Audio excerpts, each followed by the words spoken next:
Let us take a look at some of the different types of graphics that you will find in the GODD GFX folder. At the moment we are looking at a thumbnail view using Windows Explorer at the GFX folder, which is a subdirectory or a subfolder of the GODD root folder. I have highlighted F-tree02. This is what's known as a sprite. Here's various sprites.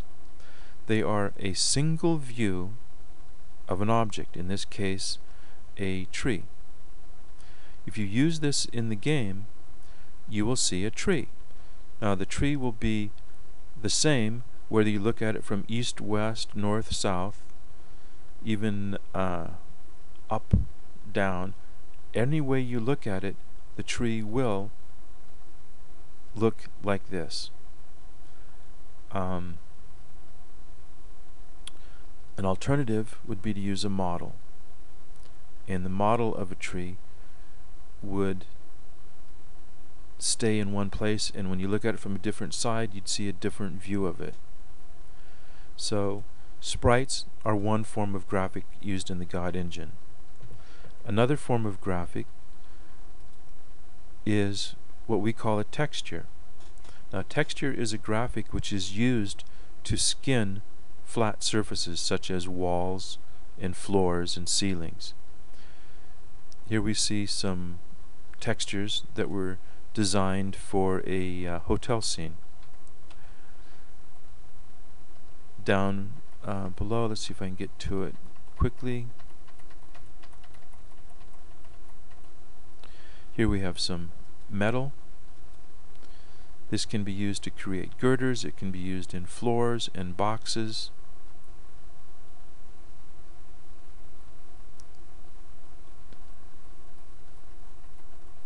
And here we have some nice wood. Once again, these are square. They tile, which means that if you put this next to itself, it's seamless. You can't see that it's two graphics put side by side. And these are used for, once again, flat textures.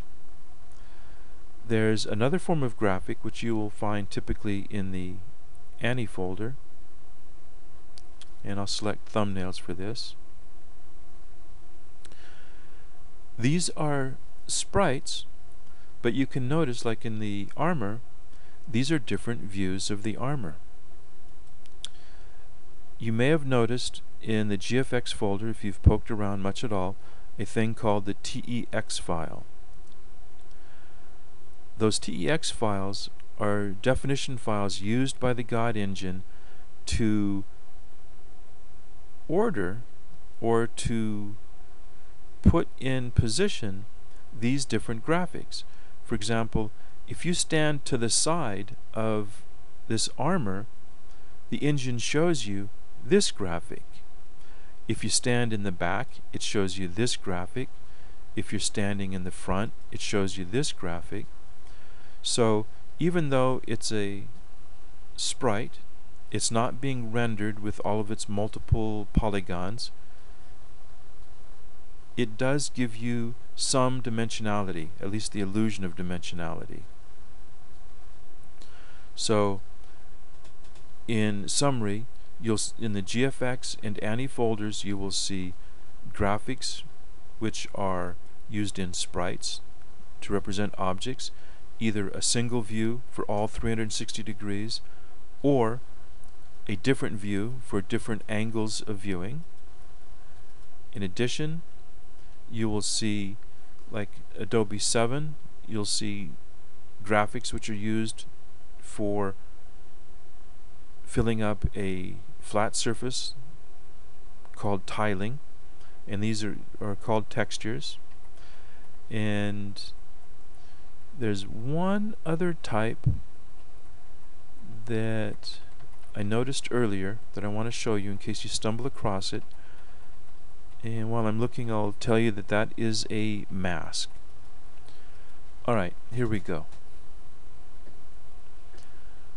These graphics are used in a mask. They're larger.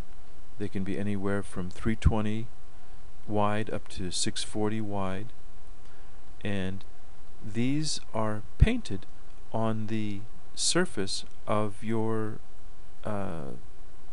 screen, basically.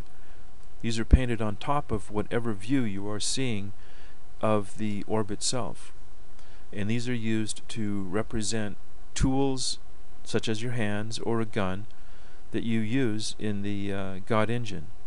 So this is the fourth basic type of graphic. They're all BMPs. They're all accessible through various editors, GIMP, Photoshop, whatever you happen to have available. Some free, some expensive. As I mentioned in a previous video, please don't start making your own graphics until we give you the tools necessary. We have a couple of tools that will allow you to employ graphics in your GODD environments in such a way that they are not accidentally deleted by us when we send you an update. Anything you put into the GFX folders will be deleted by an update. So please be aware of that. Don't contact us saying, what happened to my graphics? I had a nice cool graphic and it's now gone. Because when we send you an update, they can easily disappear. So we will be giving you the tools. Dick's writing the software for that now. We'll be giving you some tools so that you can create your own graphics, incorporate them into an orb, and not have them lost through an update process. Anyway, this gives you at least some introduction to the various types of graphics in case you were curious.